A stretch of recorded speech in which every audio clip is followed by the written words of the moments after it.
Hey there, everybody. Welcome to another edition of Comic Book Geezers. I'm your host, Pete, and my co-host and partner over here. Hello again, comic book fans, comic book lovers. I am Wild Bill, the Unknown Comic.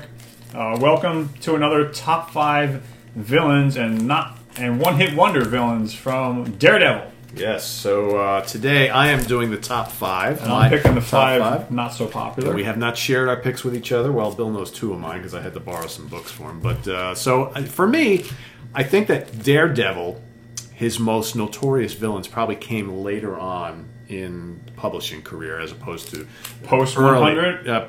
Post 100. But I picked a couple post and a couple pre. How far does your Daredevil collection go? Mine stops at 200. Yeah, I have some like in the 140s, 150s. I think like some of the ones. So you got all the lower stuff. A lot. Yeah, I have almost all of the post 100. Pre 100, right? Yeah, I have. I think I'm only missing 2 or 3 issues up to, and I have the whole first 100. Obviously, you need number 1. I need number 1 and the one where he's what's fighting. That go for, like $600? That's a lot of money, if not more than that. Yeah, and I need and the it's one. Corny. It is, but it's cool. Yeah, it is, and I have a couple old ones I'm going to show today. All right. So what do you got here? So what do I got? So I think after evaluating all that, you came up with 5 popular villains. 5 popular and a couple some. I know a couple already. And some honorable mentions. Okay. So I think I'm going to go with the number 1. It's got to be Bullseye. Okay. I would think. Good call. You know, and so this is yours. This is mine. This is issue 132, and then I had Bill pull one of his more recent ones. This is number 200. The Death of Bullseye. The Death of Bullseye. Great cover. Yeah. And I just think he was just a thorn in his royal side. Pain in the ass to Daredevil. And I think that he's got to be.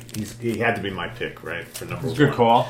Number 2 is a guy who we talked about in the Spider-Man episode, who was a great villain early on to Spider-Man, but then he became more of like a everyday major villain for Daredevil. That's a Kingpin, right? I think you got to give credit to Frank Miller for that. I think so. Yeah, makes a lot of sense though, because at the time Daredevil was fighting a lot with like the gangs and the crime bosses, like the Hands. And I don't really remember him in the pre-100 issues. Not at all. He didn't start. So this issue is number 171. I don't know what his first appearance in Daredevil was, but it was not till. It had to have been post 150. It's in the 160s. Yeah, it's got. I have it. It's in the 160s. But I think it's 163. But he never showed up in the pre-100s because he was too busy with Spider-Man at the time. Yeah. I'm going to go also with Elektra. You kind of have to, right? So this is issue 168. Elektra's first appearance. Her first appearance.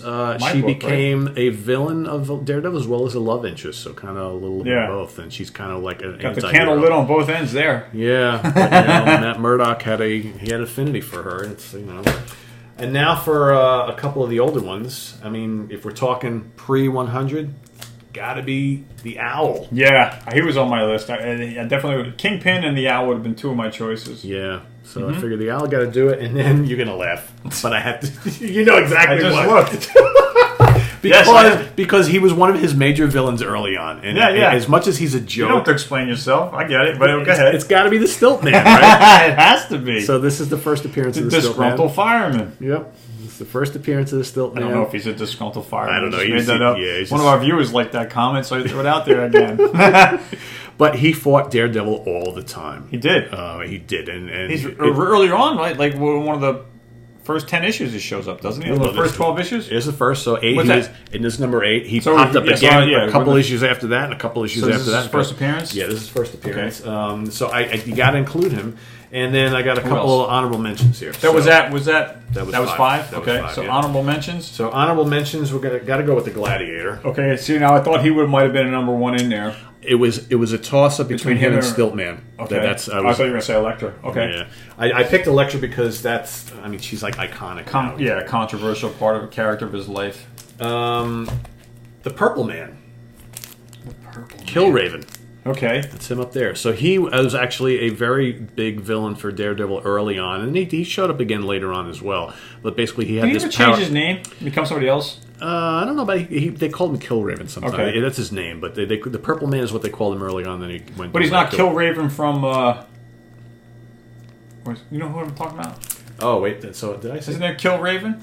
Isn't Killraven the guy in that Amazing Adventures? Yeah, like the War of the Worlds. Yeah, so all right, so not that's Killraven, right? So not Killraven. I'm getting the name more. It's the Purple Man. What is?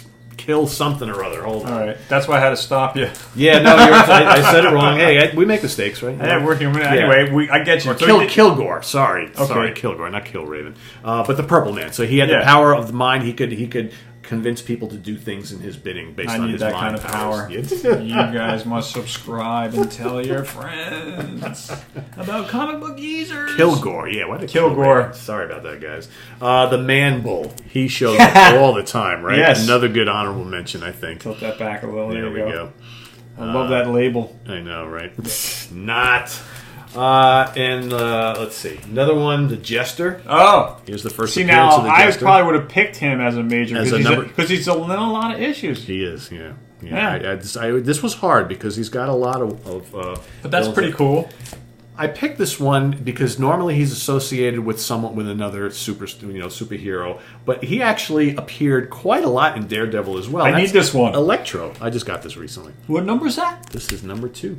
Number 2? Yes. Wow. That cost you a pretty penny or what? Yeah, it was expensive. I bet. That's in good shape though, man. It is. I like it because there's no label on the front. Right. You changed it? No, I think I bought this on eBay, I think. Oh, okay. I didn't get it from my friends. But, here you got Daredevil in his old costume. And Electro in his best costume. He's got one of the best costumes out of any villain. He's a great villain. Yeah. He is. And he actually appeared quite a lot in Daredevil. So he's most known as the Spider-Man villain. I got him in 87 and 89. Yeah.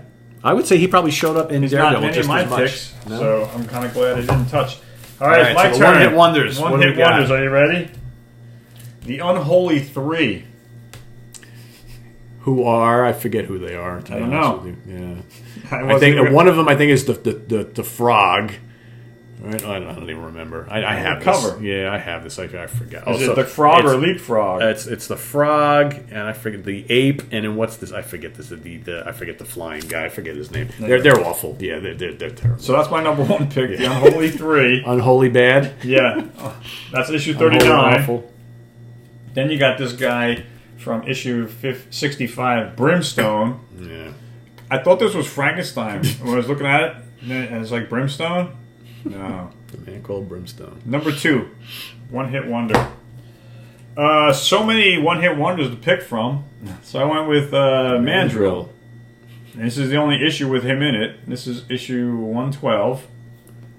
And then they got the Crusher. The Crusher. I think of Bugs Bunny. That's exactly what I was thinking. We are on the same page. I think I have a king-size special, number 2, where the Crusher fights Iron Man. But he looks a little bit different than this. That bald head with the hair on, that's terrible. Bozo the Clown look. He's got more of a giant look here than the other one I got. Yeah. And then at number 5, Mindwave. I've had this book in my collection for quite a long time, since I was a teenager. Great cover. I think I bought this off the rack when I was a kid. And so that's number 5. Then I have some honorable mentions. And I'm going to go with El Jaguar.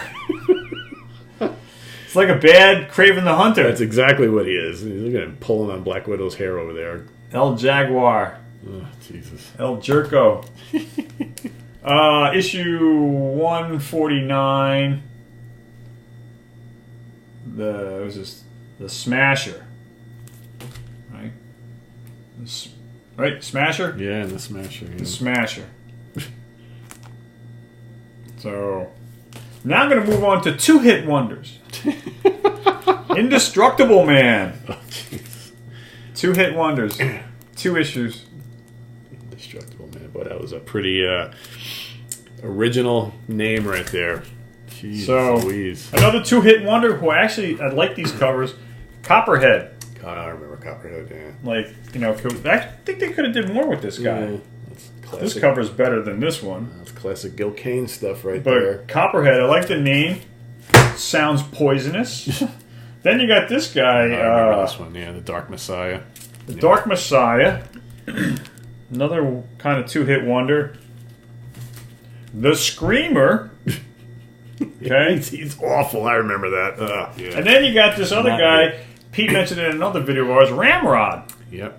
And this guy Terex, who I'm not going to get into, but I was going to focus on Ramrod. That's a different Ramrod. Yes, not the same guy. Yeah. And then here's all 3 of these guys I just mentioned. You got the Screamer, You got Ramrod, Black Dark Messiah, and Ramrod, and then there's this Moon Dragon, right? No, it's I just had this last night. I didn't do my homework. Let me get off camera here so I can read this.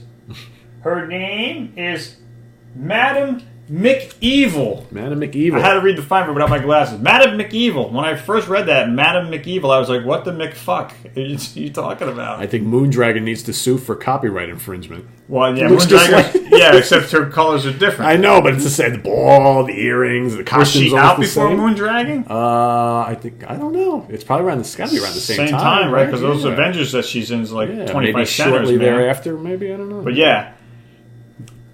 Great cover on that, though. And then, interesting little... oh, yeah.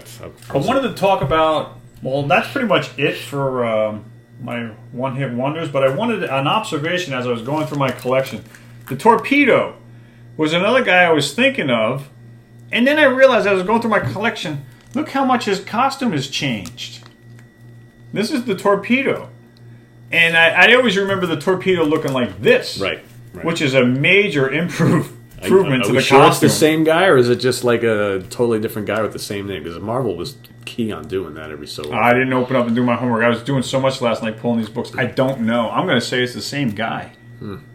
You guys can find out later if you want, but I just thought that was different. You know, Torpedo was pretty cool, actually. They did, and he fought Rom, Torpedo. And he had his own issue in Marvel Premiere, I believe. Yeah. He got around, but I thought that was a drastic change. And of course, honorable mention. I have to give one honorable mention. Biggest mismatch in the history of Marvel Comics. Yes.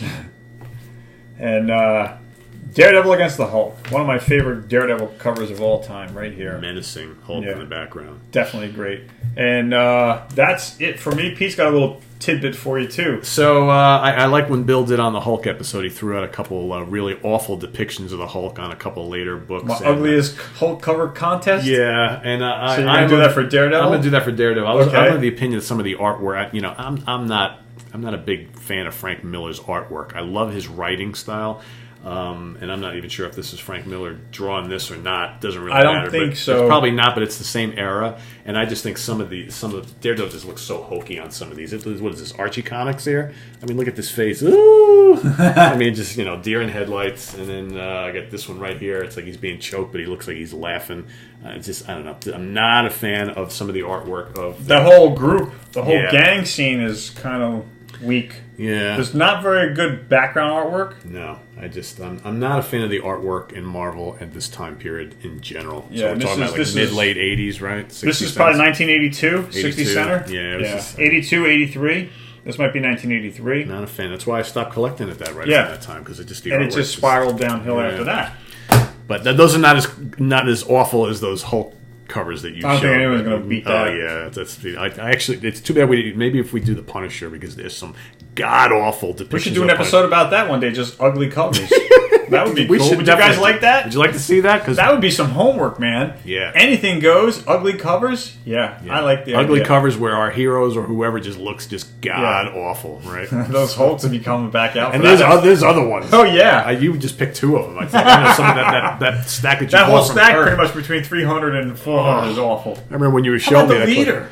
Oh yeah. They really butchered him, man. God, anyway, we could go on with this for hours, but I'm going to cut it off here and say this is Wild Bill from Comic Book Geezer saying thanks for being here as always. We appreciate your views, your comments, and please hit that subscribe button. That's right. And tell your comic book loving friends about us. That's right. So we'll see you next time. We've got we're going to do some sword and sorcery and barbarian stuff. We got Cull the Barbarian, another Robert E. Howard creation, the creator of Conan, and a good one. So stick around. Stay tuned. We'll be right back. See you then, guys. Bye Bye-bye.